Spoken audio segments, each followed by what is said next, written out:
De terrorismos a terrorismos. 28. El infierno nuclear. Complots. Praxis preferente del poder. Conspiraciones del capital poder. Ejercicio imperialista. 6. La conspiración de los estafadores. A. Parte 4. Esta es una obra del maestro Héctor Alejandro Mora Gallardo. Incluso y habiendo obtenido victorias importantes, los ingleses quedaron sumamente endeudados. Y para pagar los vencimientos, el gobierno Tory, recién instalado, prometía no más guerra y sí más comercio, fundándose la South Sea Company en 1711.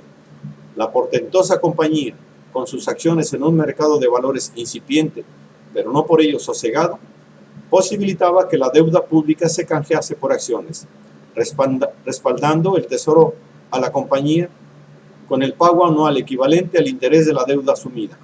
Se trataba de camuflar la deuda para hacerla más soportable a los terratenientes, el real soporte económico del reino. Ya en 1720, imitándose lo hecho por Law en Francia, la Compañía de los Mares del Sur emitió acciones por valor de 31 millones de libras, con la que se cubría por entero la deuda que la guerra había dejado. Las acciones se vendieron al principio en 128 libras cada una. En el mismo año, los directivos de la compañía las subieron a 1000 libras. Para principios de septiembre, estas habían bajado a 775, pero el 17 de septiembre estaban en 520. Y al término del año bajaron a 155. Caída en picada o chorro desinflatorio. El director de la compañía recién creada era John Blunt, un Tory que con ella le hacía competencia al Banco de Inglaterra de filiación Whig, con lo que le ganaba la partida al banco en lo concerniente a conducir las finanzas del reino, contando para ello con la aprobación del Parlamento, algunos de cuyos miembros fueron sobornados con acciones de la propia compañía, con lo que el valor de los sobornos era así, irónicamente, proporcional al éxito del plan. No siendo unos cualquiera estos sobornados por Blunt y por el cajero de la compañía, Robert Knight, entre ellos estaba Aislabie, ministro de Hacienda, Charles Stanhope, secretario del Tesoro, los dos cracks, el padre era director de la Oficina General de Correo, el hijo, secretario de Estado, y el conde de Senderando, quien junto a James Stanhope era el principal ministro del gobierno. A través de Aislabie, el rey Jorge I, que era el presidente honorario de la compañía, también se benefició, al igual que sus dos amantes, la duquesa de Kendal y la condesa de Darlington. Como se ve, la nobleza en pleno corrompida por el capital. Que no se diga, pasa hasta las mejores familias reales, como la de los Borbones en la España actual. Desde aquel entonces, el contubernio entre los del capital y los del Estado se lleva a cabo para beneficencia de la Sociedad Anónima de Capital Contable, es decir, variable en cuanto creciente. La cosa nostra de unos cuantos dirigentes políticos y grandes empresarios comerciantes industriales. Así que en aquel entonces Jorgito I habría de intervenir para protegerse y proteger a sus fieles cortesanos. Cui bono. Fue el caso de que la compañía, en funciones de bolsa, emitió acciones intercambiables por títulos de deuda con una tasa cambiaria fijada al arbitrio de la directiva. Y Beauregard hizo acto de presencia, precipitando, por la magia de elevar, inflar las acciones muy por encima de su valor. Inclúyanse sobornos a los funcionarios, préstamos a corto plazo, acciones por encima de la par de la deuda, tornados en excedentes a ser vendidos para beneficio de la propia compañía. La locura del frenesí por la ganancia fácil los arrastra a todos. Los promotores, por tanto, instaban a los poseedores de deuda a cambiar sus bonos del gobierno a una cotización que favorecía claramente a la compañía. Argumentaban que semejante medida acrecentaba las ganancias de los portadores de bonos porque la sociedad de que se hacían inversionistas tenía así más acciones sobrantes para vender. Tan grande era la confianza de los promotores que otorgaron a la Hacienda Nacional un regalo de 7 millones de libras de los ingleses de la venta de las acciones sobrantes, cohecho que burlaba la función preferente del Banco de Londres.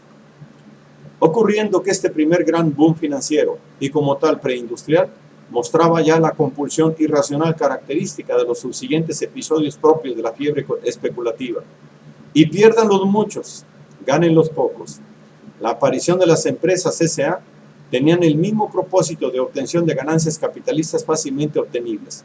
Por lo mismo, la mayoría de ellas en su primera generación desaparecen para pronto o quedan reducidas a meros caparazones vacíos, cesando la actividad para la que fueron constituidas por obra de las grandes asociaciones capitalistas. Las orcas devoran a los tiburones. Los protegidos del rey quedan a salvo. Como será costumbre, desde el inicio de los procedimientos especulativos en gran escala, se comienza con gran fuerza provocando el entusiasmo desmedido y el contagio de los muchos embaucados. La conversión efectiva empezó en mayo a razón de 375 libras en bonos de deuda por solo 100 libras en acciones, y se lanzaron al mercado grandes cantidades a precios excesivamente altos. En agosto, la cotización corriente para un paquete de acciones compradas a 100 libras en mayo se había elevado a una suma de 1000 libras. Para fomentar una especulación adicional, la compañía entremezclaba sus emisiones con préstamos a los compradores de acciones, construyendo así una especie de bomba financiera, merced a la cual la misma provisión limitada de fondos se usaba reiteradamente para forzar el precio de las acciones a subidas cada vez mayores, inflar la burbuja. Y el dinero de los muchos pasó a concentrarse en Londres en un frenesí de mente que afectaba a las masas, con la gente apiñada en Change Alley. Y si en julio se alcanzó el clímax, en agosto las masas se apiñaban para exigir la devolución de su dinero. Súbitamente el mercado se había desfondado. Las mayorías perdieron, los vivales ganaron.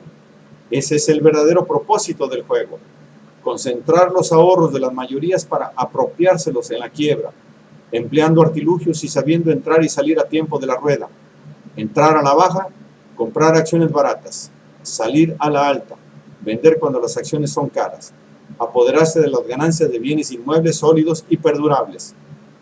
El capital obtenido de las colonias, capital colonialista, que es el sustento del edificio metropolitano, termina por ser capital ficticio, dadas las maniobras de agiotaje cometidas en la bolsa, creándose esa espiral inflacionaria de papeles sin valor que se venden cual si fuera oro. Éxito rotundo de los prestidigitadores que manejan la ruleta monetaria ayer como hoy. Cuando la burbuja convertida en enorme globo aerostático está por explotar, los responsables de haberlo sobreinflado se sienten devorados por su obra. Sus medidas inmediatas paliativas no paran la debacle. Significativo fue el caso de que en Inglaterra publicaran un decreto en contra de las sociedades anónimas no autorizadas, comparsas en esta relación parasitaria con la bolsa del boom, con la bolsa en el boom, la llamada ley estafa. Para cuando la estafa estaba cuajada, la engañifa de los mares del sur, la quimera, se revela en la cruda realidad, percibiéndose como esta moderna calamidad venía acompañada por los jinetes del apocalipsis, pasando a ser un complemento de ellos, quedando esto corroborado por una nueva epidemia de peste acaecida para cuando el valor de las acciones caía al 5% de su original valor de compra, y los créditos concedidos a corto plazo, obvio, resultaban insolventes. Dinero ficticio que supone la pura especulación no tiene como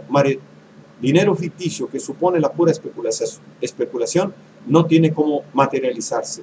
Los delirios áureos que el dinero despierta, como fantasmas familiares, no se hacen presentes cuando el afligido los invoca.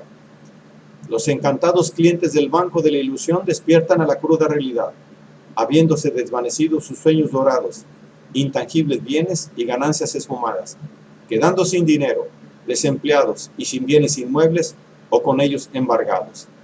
Bubble Card subieron al árbol cual hábiles monos trepadores, ávidos de las doradas manzanas, solo para precipitarse con todo y ramas al mar.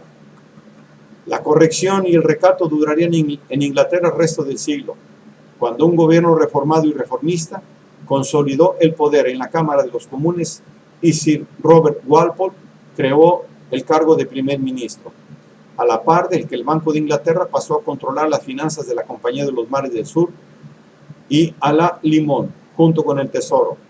Tras de sanear la industria, edifican la hacienda británica considerada la más avanzada y mejor dirigida de Europa. empleando procedimientos que se van perfeccionando de manera constante, edificando propiamente las formas financieras modernas que llegan hasta el siglo XX, en espera de ir inflando nuevas burbujas. Pero fue el caso de que una economía basada aún preferentemente en el sector primario no estaba preparada para las grandes estafas de los cambistas del templo, haciéndolas factibles y recurrentes a corto plazo.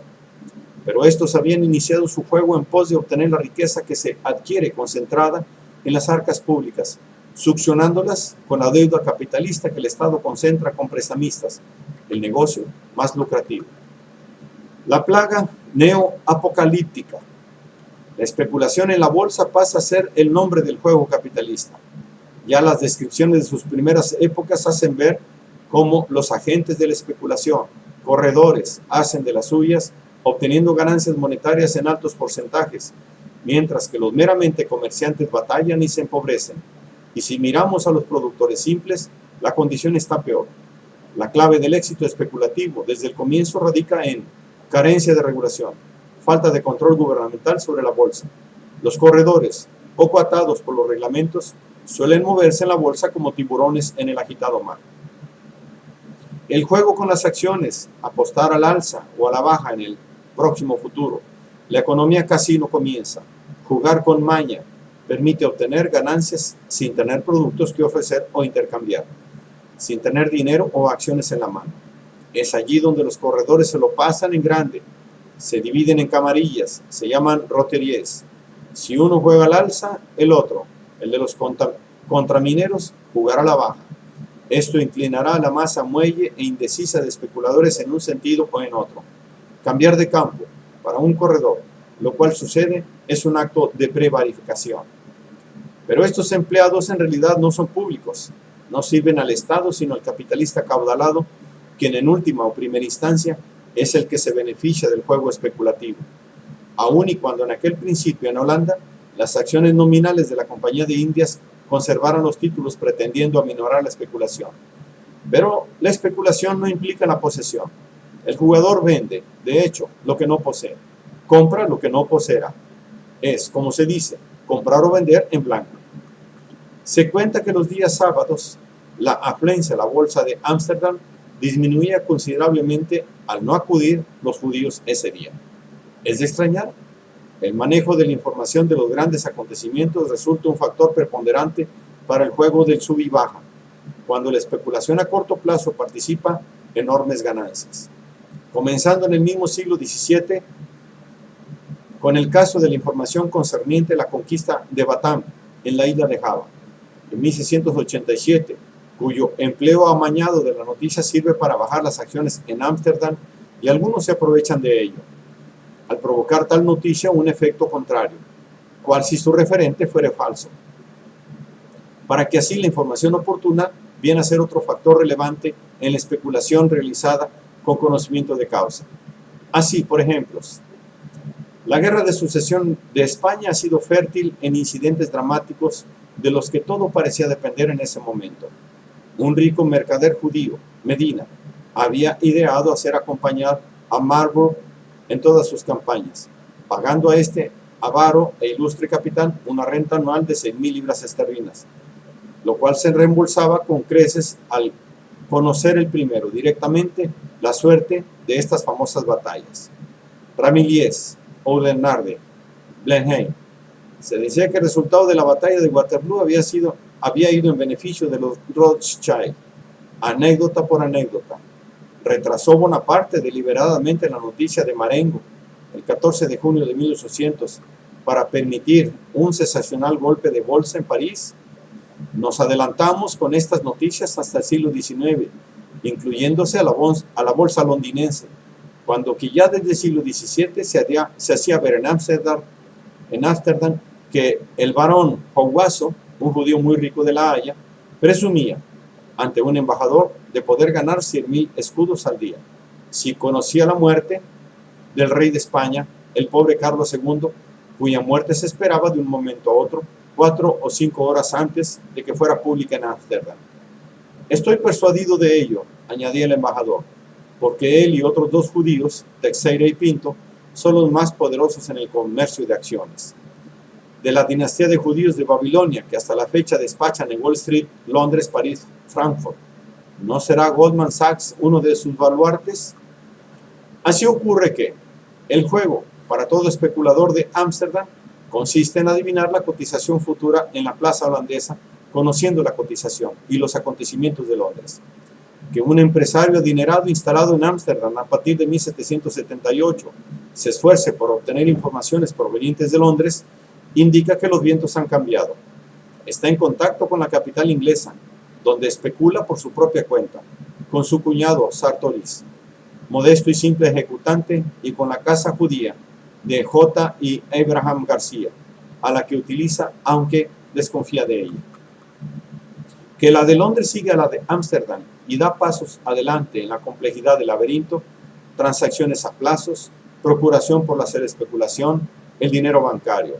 La especulación sobre billetes de lotería gubernamental van adquiriendo mayor importancia, aunque se les quiera poner coto, prohibiéndose comprar y vender sin tener dinero. Empero, surgen los resconteurs, que favorecen las mismas prácticas bajo otra forma. El juego por la ganancia cómoda se impone. La especulación es una apuesta en la que va dinero sobre dinero, cual culminación de la cadena de extracciones y exacciones obtenidas de las periferias y en los centros europeos pro explotación de campesinos y artesanos, las que se capitalizan en las capitales bancarias que tienen en las bolsas al engendro supremo de la pecunia, borrego dorado.